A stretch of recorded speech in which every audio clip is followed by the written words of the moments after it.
What is going on, everybody? We are checking out the results from the Mythic League tournament number 4. Let's go. What is going on, everybody? Welcome back to my channel. I'm Rexora, and here we do all things Magic and Magic Spellslingers. Today, we're talking about the results from Mythic League tournament number 4, which took place this past Sunday, so the 9th. Obviously recording this a little late. I've been super busy with a bunch of stuff, a lot of news, both Spellslingers and Magic and just in general coming out. So trying to do my best to talk about it while keeping my day job. But yeah, so this was again just the same format that we've had before: single elimination, public deck lists with a 6-card sideboard. I think that again makes a lot of sense. I would prefer at some point again to have private deck lists, but again, we're not going to talk about that here. But yeah, good to see there was like a good amount of like returning players like Blade of Steel, aka Boss of Blades, Knight. I know Fermenter and like Beyond Bounds are people that have participated and have done well in these tournaments before. Some former champions in there, as well as some new people. So great to see. And I know definitely like I think it was Bengali. I don't know about Naya Boy, but definitely Bengali was their first tournament. I know. At least that's what I remember from the conversation. And so it's great to see that there's new people participating in these tournaments and are enjoying them. And so bringing people in, keeping them engaged, both with the game and just with these tournaments is great to see. So we're going to talk about the deck lists and also do the gameplay. Just that there's also an interview with the players at the end. I'm not going to feature that here. If you want to see that, I think Long Tim is going to include that, or just if y'all are interested in that. Before we get into that, it would do me a big solid if y'all would leave a like, comment, subscribe. All that stuff really helps me out. It's free for you to do, and it does me a huge solid. Yeah, so let's talk about the deck list here. I'm not going to go into all of these. Not trying to like throw shade on anybody's particular deck choices or card choices, but some of them are more just normal. Some of them are not as interesting to talk about, so I'm not going to talk about them as frequently. And some of them are, I would say, questionable. So like I'm not trying to like again criticize people, but Kraken's list here is a weird Sarah list that isn't doing the combo and isn't running some key cards that I would kind of expect. Paragon of Balance is kind of an interesting card. And they're not running Eminence Archangel main deck and some things like that. So just some interesting choices. But besides that, there's nothing really interesting or standout about this deck. Let's see. I mean, there's like Wuchu running like General Eladamri, like cool. I think that's like the only interesting card that I see from here. There's some interesting cards like the Tracker Snare as a sideboard card, the trap that shuts down a debut effect. Very interesting to see Sister of Stone Death, the 8-mana 7/7. I'm intrigued to find to see like what that could have done. Obviously we didn't get to see any of the matches except for the finals. There's a Gideon from Beyond Bounds here. Just the fair fight, Oath of Paladin, standard stuff. Nothing again to stand out here. Is Undersplit in the deck is kind of cool. Otherwise nothing too crazy about these cards here. Davil Star Song, is that the 4-mana dude? I don't remember what this card does, but don't think it was that crazy. Let's see, there's Nahiri, Chandra. These look pretty standard. Actually, it's a control Nahiri, right? It's Attack Yak Nahiri. Very interesting to see Attack Yak main deck from Blade of Steel. Also with the Paris Exorcist in the sideboard, kind of interesting. Let's see. What else we got? I'm not sure who this is. I don't think this is the name in here, is it? Oh no, it is. Running Garrick. Nothing too crazy about this. Again, pretty standard. And again, typical sideboard cards. Fermenter with sorry, we'll talk about Fermenter with Mill Jace. I don't know how well they did. Did they lose? Oh, they lose. They lost in round 1, unfortunately. But I do appreciate them bringing it. So you got Knight bringing a more classic, I don't, sorry, not classic, an interesting version of Raska with Pact of the Warlock, and almost kind of like a creature, just a good creature stuff. There's also 2 copies of Voldaren Stewart, but then also, yeah, just Primeval Titan and Death Shadow. It's kind of cool. There's a Gristlebrain in the sideboard. Okay. That's pretty wacky. How did they do? Also lost in round 1. Okay, cool. This is awkward. Again, not trying to throw shade, but I just think, these are the cool things that I noticed when looking at these deck lists. But now for talking about the decks that actually made it to the finals, I'll talk about the more boring one in Bengali. Where is Bengali's list? It's somewhere here. It's somewhere towards the top, I'm pretty sure. No, it's not. I lied. There we go. So we have a Nissa list with the Sacred Sanctum, so pretty classic, and then just running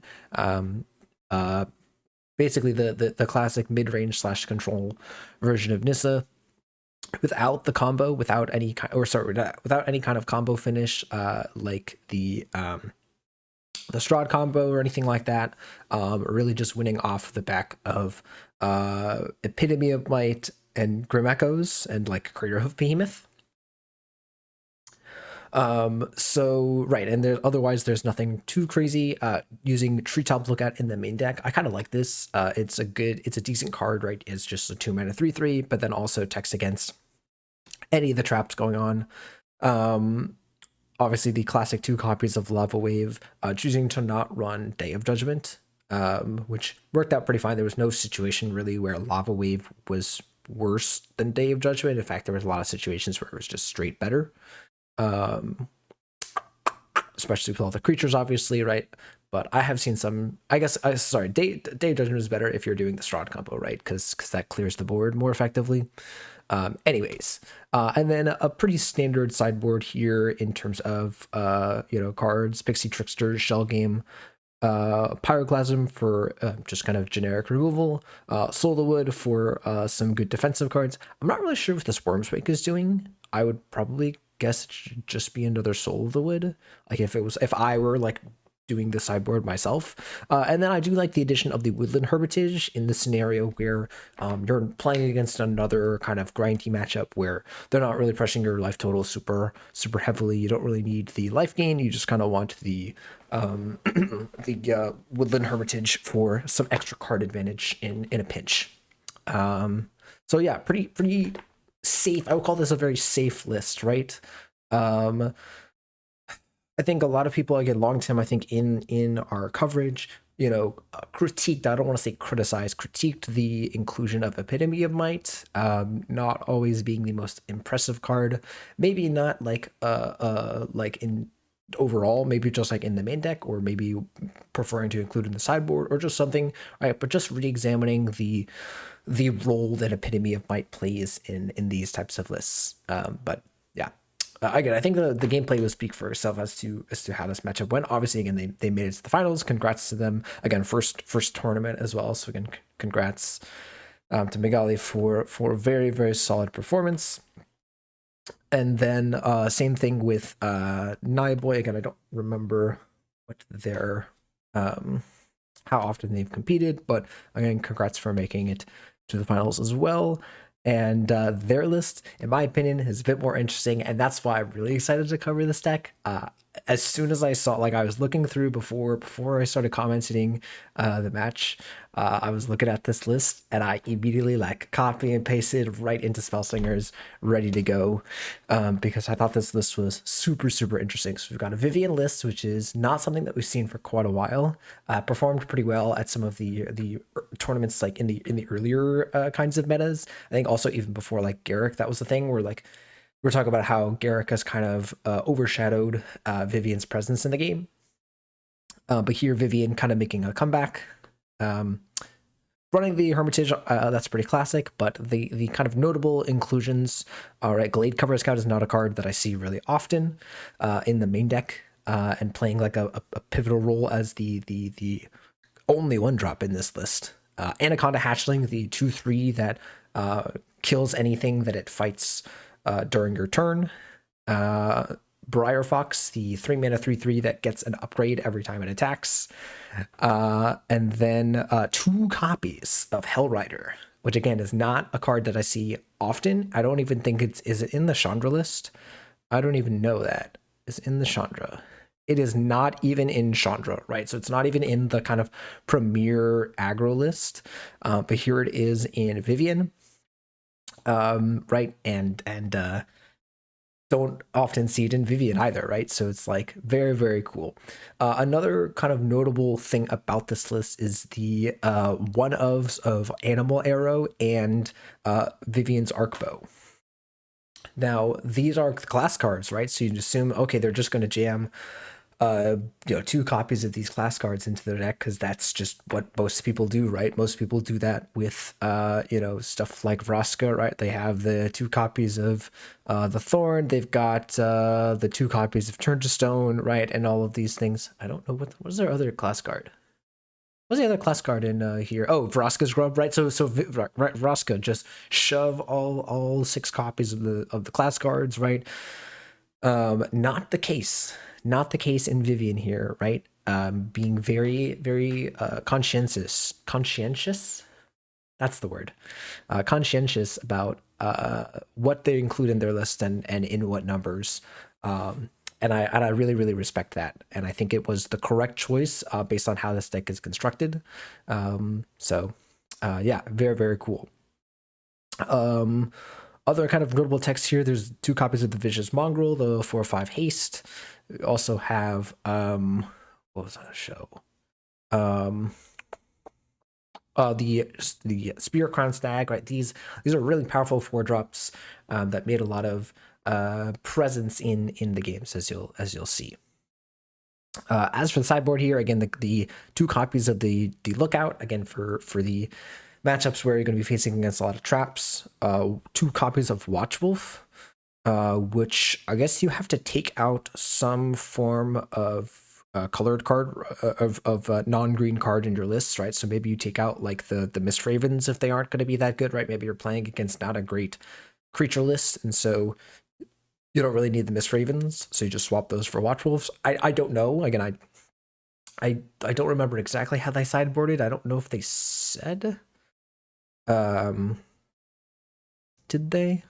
I forget if they informed me of how they sideboarded, but I don't think that was it. Oh, you know what? No, that was it. It was sorry. They have the 2 copies of Death Shadow here, and that's for the matchups where you're facing against aggro. They're beating you down, right? And then they reduce the cost of your Death Shadow down to very little. You give it an upgrade, it gives like armor or ward or something, right? And so that's pretty nice. And so you just get to jam a 13/13. They can't make it through, and that's the card that kind of keeps you insulated against aggro a little bit, right? But obviously against Nissa, you don't really need that because they're not pressuring your life total super hard, at least not until they have this huge board, in which case, taking a bunch of damage isn't going to do you too good. So you'd rather just play the better 2-drop in Watchwolf. And then 2 copies of Pixie Trickster for maybe possibly the Liliana Reanimator matchup, or just any matchup where you kind of need to disrupt your opponent's creature while also just playing a nice 3/1 flyer. I really like that aspect to Vivian as well. So very awesome tech and here in the sideboard, combining that with a very I would call this a very flexible, right? There's a lot of it's very well balanced list, right? You have the aggressive cards like Beastbonder and Grudge Match and Briar Fox, but then you also have really good value cards like the Momir Vig and Ulrich, right? That just are going to help you out in a pinch if the game is progressing at a slightly slower rate, right? Yeah, very, very cool listing, and you'll see in the gameplay here that I think the matchup definitely favored Naya Boy. There are situations where Nissa can kind of pull one out, but yeah, I'll let the gameplay speak for itself. I'm not going to comment between matches like I did in my last analysis video, just because it's a pretty short set. Um, especially the first game is very, very short. And I also was able to provide enough commentary with Long Tim in the actual live instance of this match. So hope you guys enjoy the commentary from Long Tim and I, and I'll see you guys after the match. Yeah, so Roxora, did you get a chance to look at the deck list? I did, yeah. So I was looking over. I mean, the Nissa deck is no offense, not as crazy, but the Vivian list is very interesting. Again, I'm very excited to. I'm not gonna lie, I already queued that up in my account, ready to jam some games with. Because yeah, I think Hell Rider is like a card that like doesn't Is see a lot of play. talking? Hello, hello. Yeah, Roxora's talking, I Yeah, I'm think. here. I can't hear him. You might have him muted then. I don't have him muted. I'm right here. Yeah, You can hear me too, literally. right? Yep, I can hear him. Okay, weird. Talking. Okay, well, I guess we're getting to game one, but I was gonna say the same thing, Roxora. I really liked the Vivian list, just like Hell Rider's a really interesting choice. Death Shadow, some really spicy stuff in there. Yeah, the Death Shadow is the most confusing to me. I'm excited. I also think like Miss Raven is going to be really good here. All right. Well, see how this hand goes for Bengali. I mean, if Naya Boy kind of curves out, this is going to be a little tough. Yeah, it's a very passive hand. Um, the additional 2 life, and I guess also the skill will help maybe. Yeah. I don't know what your opinion of just the general matchup is, but I would give it to Nissa most likely. Just with how mid-range matchups tend to go with Nissa and the fact that you've got obviously Crater Hoof at the top of the curve and Lava Wave. Mm-hmm. But I do think that what Vivian has always been able to do, even in control matchups, is like find these windows, whether with like sneak or other kind of buffs that you're able to give to your creatures, that you can have some of these like big turns where you swing for a lot Mm-hmm. and really find creative ways of closing the game out. But I think it's going to be generally pretty tough for Marvin to win the matchup. Oh yeah, that's the other thing, Briar Fox. But I think Briar Fox is such a cool card. Um, but yeah, Very good here it's point. gonna bite the dust probably. Yeah, definitely good to get that off the board when you can. Take a fine trade here. I do like the snake. I really liked it when Tino had actually been playing it in Garrick, Mm-hmm. because it's like you don't really want to block it, right? And so buffing it so that your opponent like has a little bit more incentive to block it makes it kind of annoying. I think it's kind of a cool 2-drop for the deck. All right, Momir coming down, another one of my favorites. Just a really, really good value card. Just kind of steamroll if it goes unanswered. Yeah, it's probably one of your better turn 4 plays as Mm-hmm. a Vivian. Just gets so much value.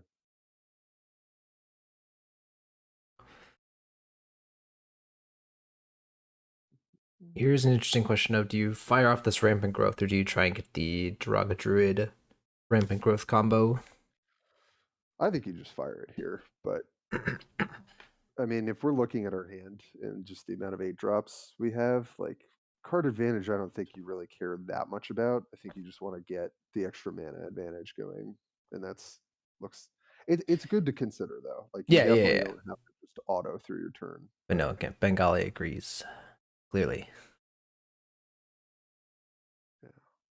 So we'll see what Bengali draws. I mean, if they don't get the land proc, like drawing the Daybreak Ranger off the top would probably be a good one. Um, Anything to interact with the board here, Ooh. that's nice. Yeah, so this is what I was thinking. Is like the Vivian player has a lot of really tempo positive plays, right? The Stag, Mist Raven, Sure. so like this can stack up quite heavily. Although there is the Lava Wave coming up. You have Yeah, to be aware of I that. I feel like obviously from we don't know what's in Naya Boy's hand. I probably would have opted to use the upgrade that turn instead of playing Glade Cover Scout. Hmm. Um, just in the sense of like, yeah, you can go wide and it's I don't think it's necessarily a bad play here, but I think you want to get the biggest bang for your buck out of every single creature that you play against a mid-range deck that's going to go Sure, over the top sure. of you. Yeah, think And about what happens if Raven comes down. Like now we do an upgrade and we do like if we have Raven here, that would be insane. yeah, that would I mean that might be enough to really Okay, but kind of Grudge Match is just as good almost. yeah. Jeez. Yeah. I mean the name of the game is live to play Lava Wave. But I mean, you've got Primeval Titan, which buffs your life total a little bit, but this might be lethal next turn if Yeah, again, you've I. got interaction. Okay. Oh, and flying on the. Flying and trample relentless on that. This is looking pretty rough. Yep. Or yeah, that's just lethal. Pretty Yeah. sure. 12, 10. Yeah, yeah, it's just Very lethal. nice.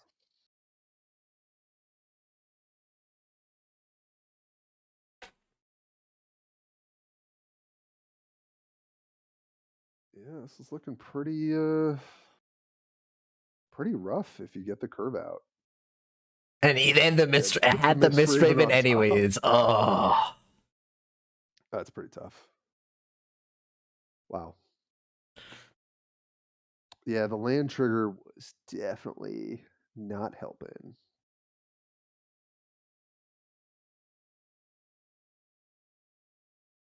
But yeah, wow, just really strong curve out from Naya Boy and just was like, all right, I'm gonna beat you before you play Lava Wave. And worked out pretty well. So now we'll get to see Bengali's sideboard. Um, I forget what they have access to. I think it's Shell Game, an additional Pixie Trickster, couple other. Worm's Wake, they can change to Woodland Hermitage, a Pyroclasm, and Solowood. So Solowood definitely coming in here. Yeah. Oh, Other than, interesting. and I guess Pyroclasm probably, if you're Changing to really worried about Hermitage. getting beat down here. But other than that, Pixie Trickster, it's only okay. I think Worm's Wake is staying where it is. Yeah. Okay, so I think there was just Woodland Hermitage sideboard, right? I Really, they just I didn't I was watching. They just switched that. Okay, think that was it. very interesting.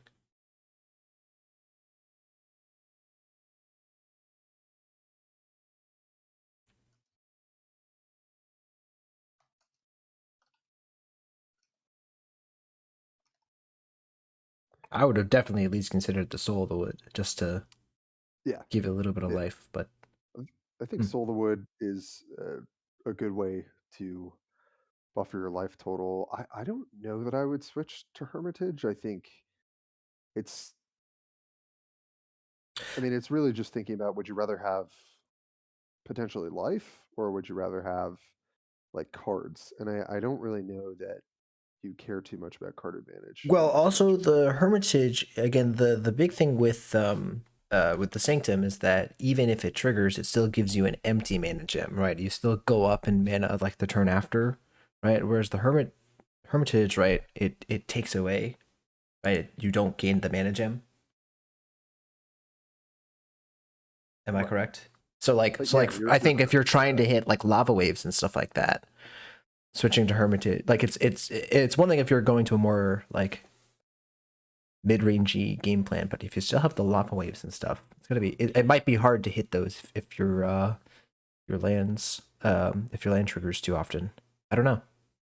Yeah, I think it's also worth trimming some of the upper cards like Grim Echo's Epitome of Might to play stuff that's just maybe more impactful, like Pixie Trickster Sure, earlier sure. or Shell Game even. Yeah, Um, epitome might not great into Mistraven, right? yeah, yeah. I mean, I just generally feel if you're, I think in this matchup you're clearly the control player and the your opponent is the aggressor. So you want to really be thinking about what can I trim that makes my draws less clunky, Hmm. allows me to affect the board or just stabilize enough so that they have to play into Lava Wave. And then once I play that card, because I think it's always like that with Nissa for the most part. If you can pressure enough Hmm. into a Lava Wave where it doesn't even matter, then you're good to go. But You know if what? you're And I was not also able to, looking at Naya Boy has their things. They have the 2 copies of Pixie Trickster on their side as well. So yeah, yeah, I wish we could see Marvin's perspective here. I'm mhm. wondering what they started in, but I Yeah, think yeah. it'll be interesting. I mean, the Death Shadows are definitely less, impacted by Lava Wave, certainly. Um, But are you even going to be able to cast them? They didn't take any damage. They took 0 damage that game. that's true. It is it's probably a great card in the aggro matchup, Yeah, I but think those cards are coming out. Like the Death Shadows are coming out here. yeah, I I think don't that would think you want be. to be, spending a bunch of mana on 13/13s. You want to be I would jamming, agree. beating them down. So the werewolves here are gonna be pretty good. Agitators is like a card that I think is just outstanding in this 10 out of 10. Yeah, we thought they were good in Domri, and then we I think quickly learned that they were just absolutely busted in this.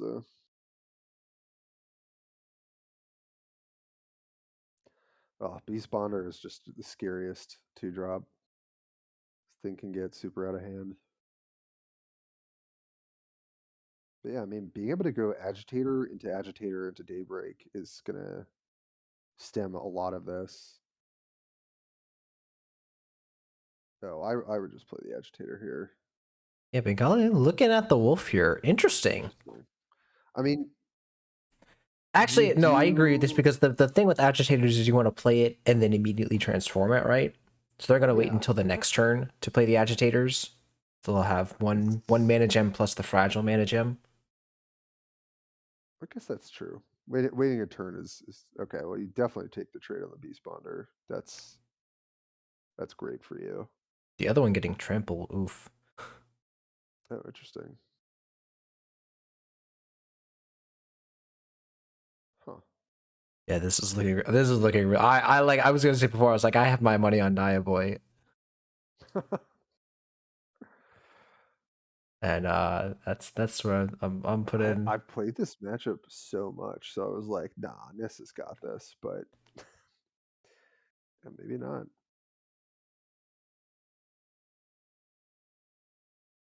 Yeah, I mean, if they get to just like play some sort of interaction and hit, this is definitely tough. And Bengali can play Daybreak Ranger next turn, but Daybreak Ranger is a lot worse on the back foot, I think. It's much better when you can play it kind of proactively.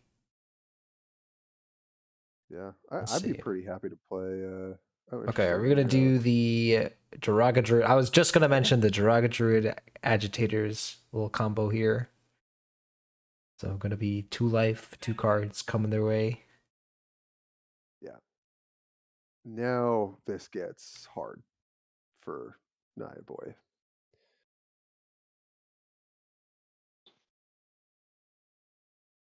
Whether it's Crater Hoofs and Crush of Yeah, I Worms. think just the Crush of Worms next turn is gonna, be a problem.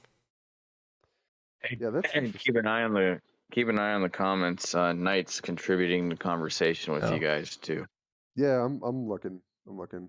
okay.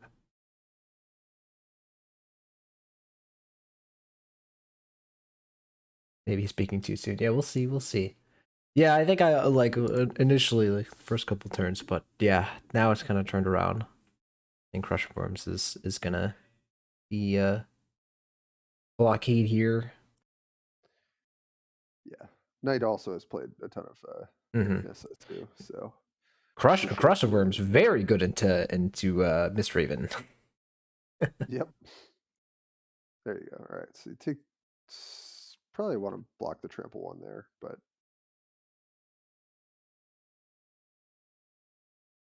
Do you with the agitators? You take 3. You take 7.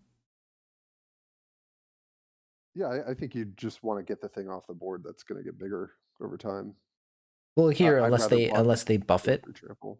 here there's a possibility where they don't uh don't buff it enough to deal you damage. You can block with some a 6/6. Yeah, I guess that's true.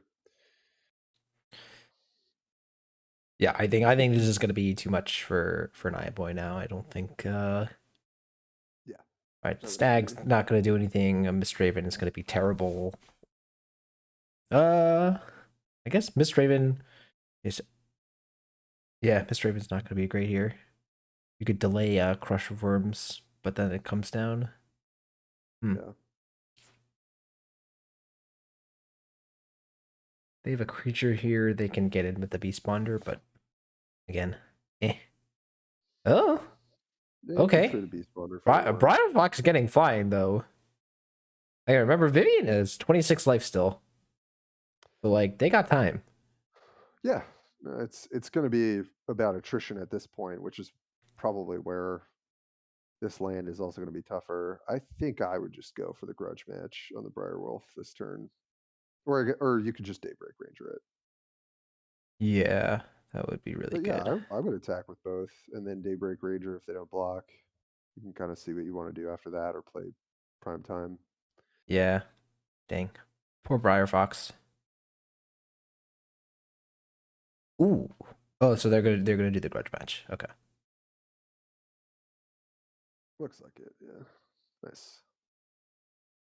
Yeah, I think any way you slice it, it's just this gets really, really difficult to deal with.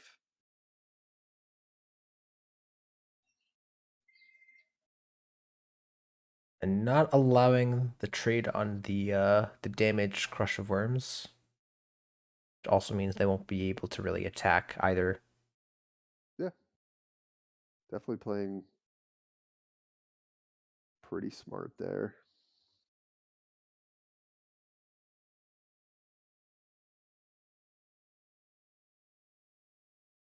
Yeah, so I mean, your best shot, I think, from Vivian's perspective, is just try your best to kind of win the war of attrition, get the worms off the board, and hope you've got enough to get there.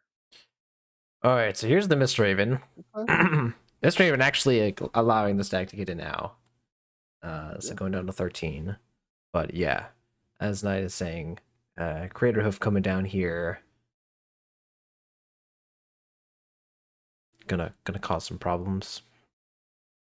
Although, oh man, oh, just as I was like, Brontosaurus. Creator Hoof doesn't actually stop this Mistraven from dealing damage.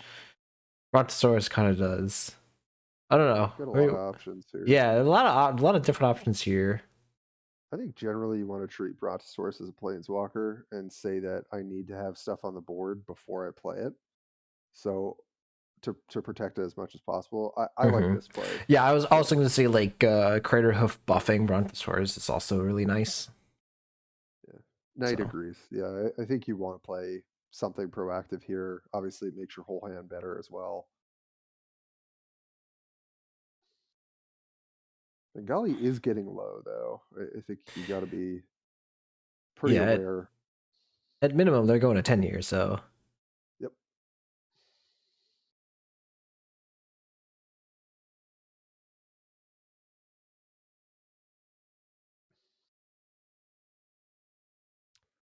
So next turn, you're potentially going to 9. You can just slam Crush of Worms again. mm, Brontosaurus. Okay. Are we arc can try and bowing get some Pro? evasive ability on Ulrich. Oh, okay, nice. So you get to get in with both these. Nice. Yeah, so this is pretty good. Not bad. Not bad. Yeah, obviously like something like flying would have been insane, but armor is just as good. They get to do it again next turn.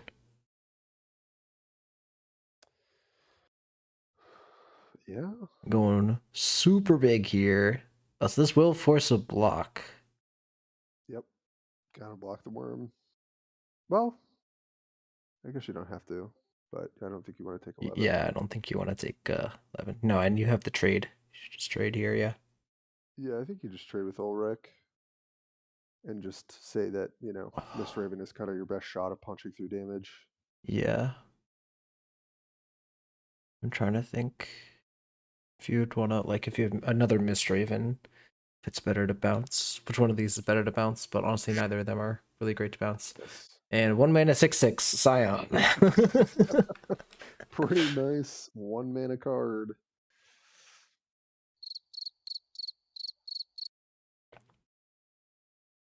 Thanks, Tank. So what is Naya Boy gonna do here? You've got the bow. Obviously, you don't get to, you just get the random 3 upgrades. But what is it? It's like the upgrade of fire gives +3/+0. I think that's the highest attack stat. And they kind of have to win this turn because again, the Brontosaurus is going to come down with ward. Right? Brontosaurus has ward, right? Yeah, So yeah. like, I think it's pretty much locked up after that. But yeah, and just playing a bunch of law creatures here, yeah, it's not going to do it. and then keeping the 2 mana to get the flip. All right, punch it for 4.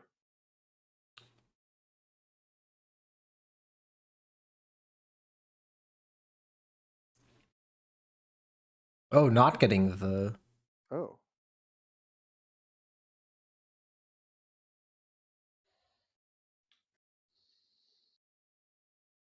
yep. So the 1/1 can block Crater Huff, obviously, and then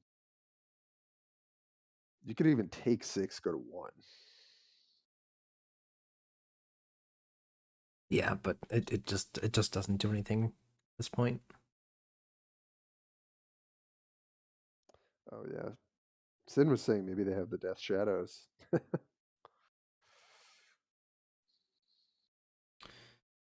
All All right, right. so 12/14 trample ward, protecting their life total as well.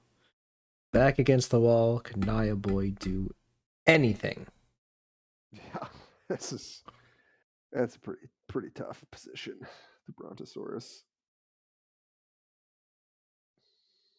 Knight, the game's not over quite yet. Come on. Come on. Littlefoot lives. I love that.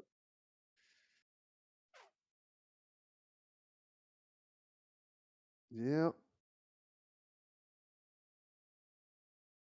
All right. It's about as good as it's getting. GG. Yeah, no, it was a good fight there. Vivian still got him down to 6 life. Yeah. This So is an extremely close game. yeah. I mean, part of me wonders like if Naya Boy had prioritized buffing the Mist Raven with the bow twice, if it would have been game. But the thing is, I think Um because Bengali had the option to play the Brontosaurus sooner, it still would have been tough. yeah, I also don't know what the other two options for the Vivian's bow was.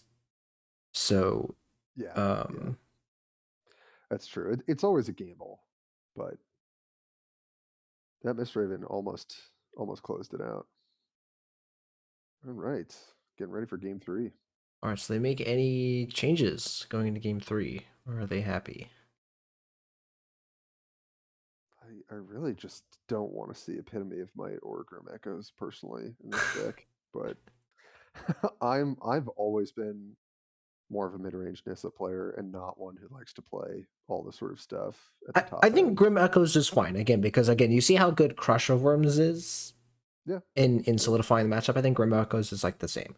I think Epitome of Might is completely unnecessary in this matchup. Yeah, I'm with you there. My whole thing is just that like your only prob. Okay, game 3. Ready when you are. I think my only thing with Nissa matchups is that like all you have to do to win the game is just get to the late game. And you have so many options for closing out the game. So it just has always felt like to me like Grim Echoes and Epitome of Might are just like way more than you need to get to the part of the game in terms of win conditions, I guess. I just don't think you need them unless you're playing in a specific meta. But Mhm. I do think that those are two cards that go over the top of some of the most difficult like mid-range and control matchups. So I think they're totally fine in the main board. I don't think I would want to play them in this matchup in the sideboard. Agree. But they got there. Got their game too.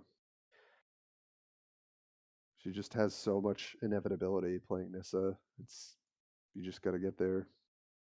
Yeah, Knight asking about the Death Shadows. I too am very interested in where the Death Shadows are right now. And Yeah, we just don't. the reasoning behind them in general, again, because there's no like Krovs or there's no Dark Confidants or anything in this list. They're literally just there to Yeah, get beat down and then play. it is interesting. I mean, I think when everyone like got on Death Shadows, it was like, all right, what can I fit? Can I put this in every single deck? Mhm. But yeah, it only really works for certain decks. Okay, yeah, Pity me pretty might go right back into the clear, deck. clear mulligan. Oh Very boy! nice. All right, that's a heck of a hand. See if we get the turn to rampant growth, and then you're off to the races. Hmm. You just want that in every opening hand with Nissa. It's just your best play every time. Hmm.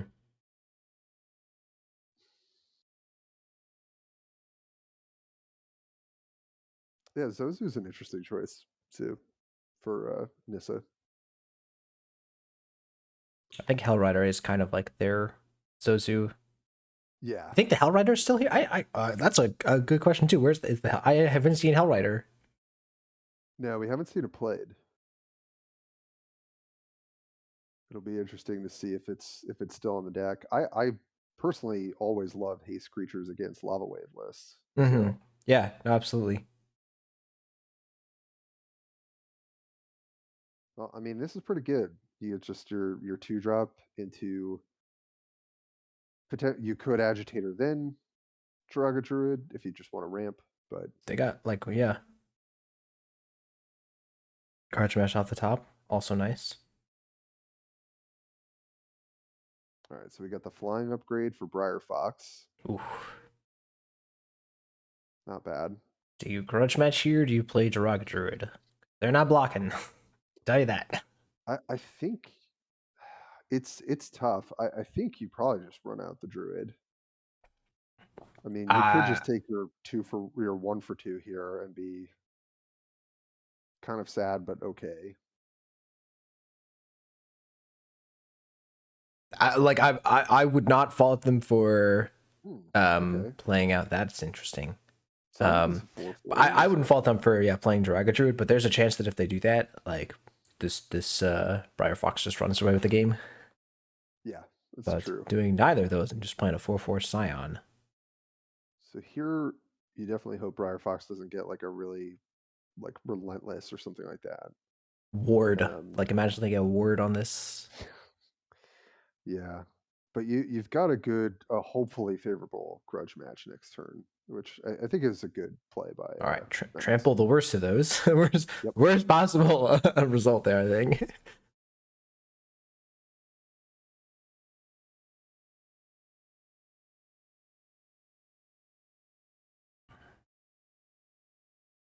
All right. Yeah, pretty easy grudge match. Mhm. Happy to hit with both.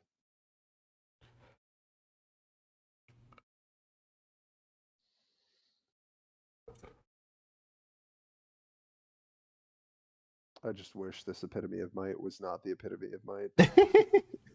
That's my big thing here.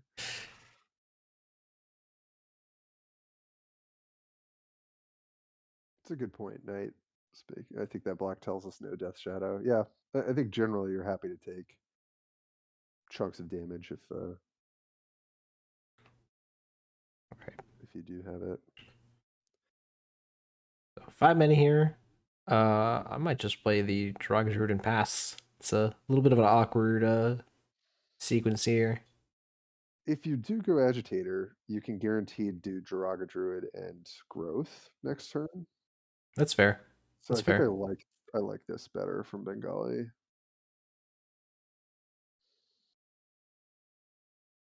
Actually, you could even just go um nothing, or just like druid, and you have a primal summoning into epitome might, or whatever else you draw. Yeah. Yeah, primal summoning is a fantastic card when you are just ramping. Yeah. I mean, when you hit Crush of Worms, it really shuts things down. Obviously, play your Epitome of Might, and then things get kind of impossible. Mm-hmm.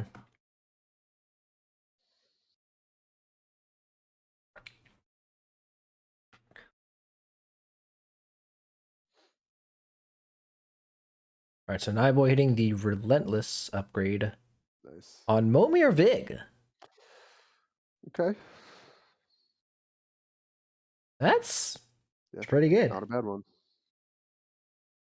Oh, Okay. Well, the Pixie Trickster. Trickster Hmm. Rampant Growth wouldn't be bad. Keep one of your gems. I don't. Yeah, I don't think you want to play Jiraga Druid Barkhide Growth on this board. I don't think it's terrible, but I think I would want to interact with Momir here, and then just try and trade for one of them. That's what they're doing, though. Okay. Mistraven? Yeah, I mean, I any want to say, I want to see a interaction here. Mistraven. Let's get it. Upgrade Mistraven would be really nice. All right, Ward. Where's the upgrade? Yep. Yes, let's go. Yep. Oh I still boy. don't think that's very. I mean, like, Take 7, get another upgrade. yeah. But again, this Pixie Trickster is gonna just shut down this garage here, unless they're just going. Wow, they're just ignoring it. Okay. I think, Tusker. yeah, The treetop lookouts came in. yeah. I think just being a 2 mana 3/3 is Yeah. is enough, right? Again, after getting beat down game one, they're just like, I just wanna play good cards. Yeah, I mean you do have primal Uh, summoning epitome. it answers like it walls like the Beast Bonder early, right?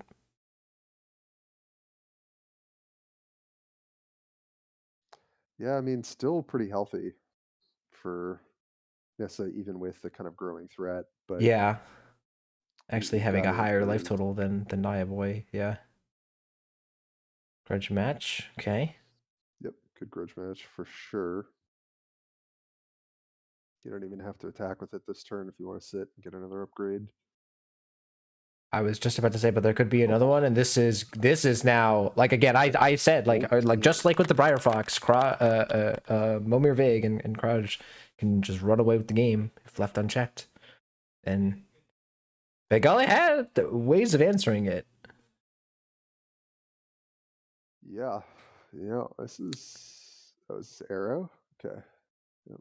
But we are going to see either a primal summoning into Crush of Worms or Epitome.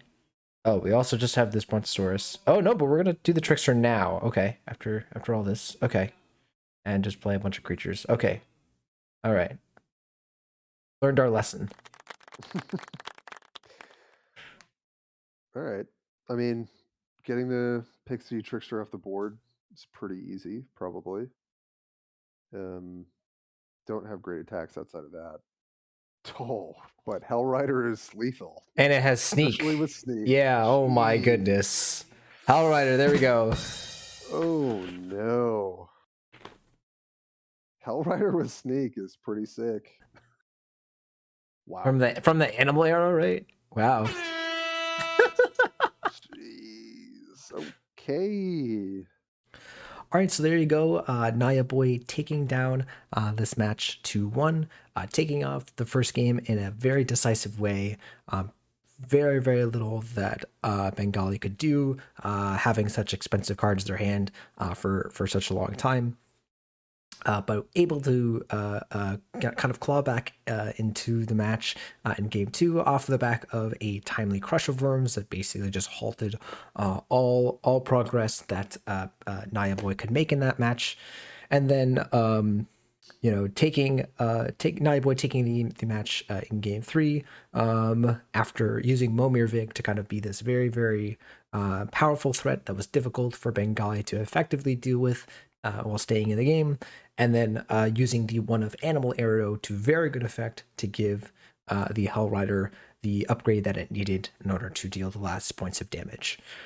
So really like seeing that new concept for Vivian, right? Using Hell Rider in tandem with the upgrade system, and just also just having good effective threats that gain value as the game goes on, right? Combining those elements in addition to just having the disruptive effects in things like Mistraven to be able to play aggressively pretty much against any deck. Right, didn't matter if it was Nissa, Garrick, Vivian, Vraska, whatever. This deck was able to effectively play its own game plan and deploy it against any opponent, and is very well built. So again, congrats to Naya Boy for their win. Again, props to Bengali for getting second. Both of them played very, very well, and yeah. Again, there's an extra portion here where they're chatting with the players about the match. If y'all want to catch this live or any things like these live in the future, again, check out the actual Discord. I'll leave a link for the people. But I will also believe that again, Longtim will be doing their own video. I think it's already out. If not, I will link that when it is out. But yeah, very, very cool stuff. Again, love commentating. It was a very, very fun time. I hope you guys enjoyed the little soundboard. I think that was from Tenkachi.